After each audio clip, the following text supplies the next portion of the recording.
তাহনিক করা। কি করা ভাই? তাহনিক। তাহনিক করছেন আপনারা কেউ শিশুর জন্য? কজন তাহনিক করছেন বলেন? হয়তো নামই শুনছেন প্রথম, ঠিক না? এটি একটি আমল, এটি একটি আমল এবং সুন্নাত। এটি বিলুপ্ত আমলগুলোর মধ্য থেকে একটি আমল।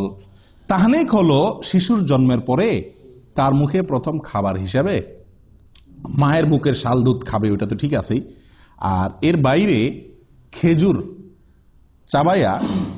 চাবায়া মুখের লালাতে হালকা ভেজার পরে তার মুখে একটু দেওয়া, যাতে করে রসটা যায় তার মুখে, সে যাতে চেটে খেতে পারে। বাস এরকম করে। আবার খেজুর কোনো অংশ দিলে তো গলা আটকিবে, ছেলে বাচ্চার জন্য কষ্ট হবে, ক্ষতি হবে, সেটা না।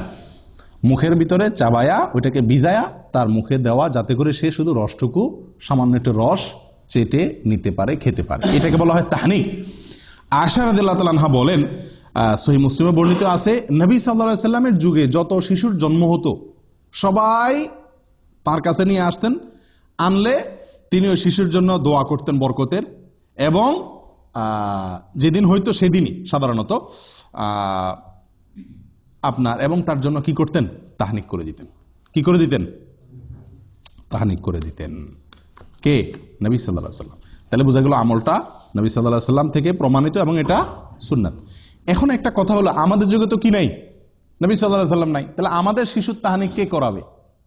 খেজুর দিয়ে তার তাহনিকটা কে করাবে?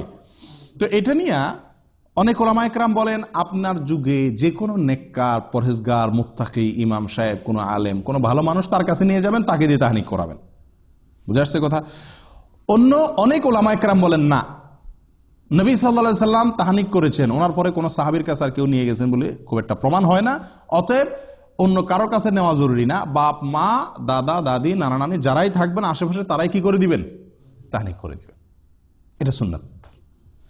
তাহলে এই তাহনিকের যে আমলটা, এই আমলটাও আমাদের সমাজ থেকে একেবারেই প্রায় বিদায় হয়ে গেছে বললে ভুল হবে। এটা তো নাই। একটা হলো আগে থেকে ছিল, এখন নাই। এটা একান্ত আলেম ওলামা ছাড়া খুব কম মানুষই করেন। আলহামদুলিল্লাহ, আমার 3 সন্তানের সময় আমি তাহনিক করেছি। তো তাহনিকের আমলটি আমাদের অনেকের জানা নাই। এর ভিতরে অনেক কল্যাণ, তার স্বাস্থ্যগত দিক থেকে এবং অনেক দিক থেকে কল্যাণ নিহিত আছে। সবচেয়ে বড় কল্যাণ হলো, নবী সাল্লাল্লাহু আলাইহি সাল্লামের যুগে সাহাবীরা আমলটা করছেন, নবী সাল্লাল্লাহু আলাইহি সাল্লাম আমলটা করছেন, আমরাও সেটা করবো। সুন্নতের আমল, মনে থাকবে তো ইনশাআল্লাহ।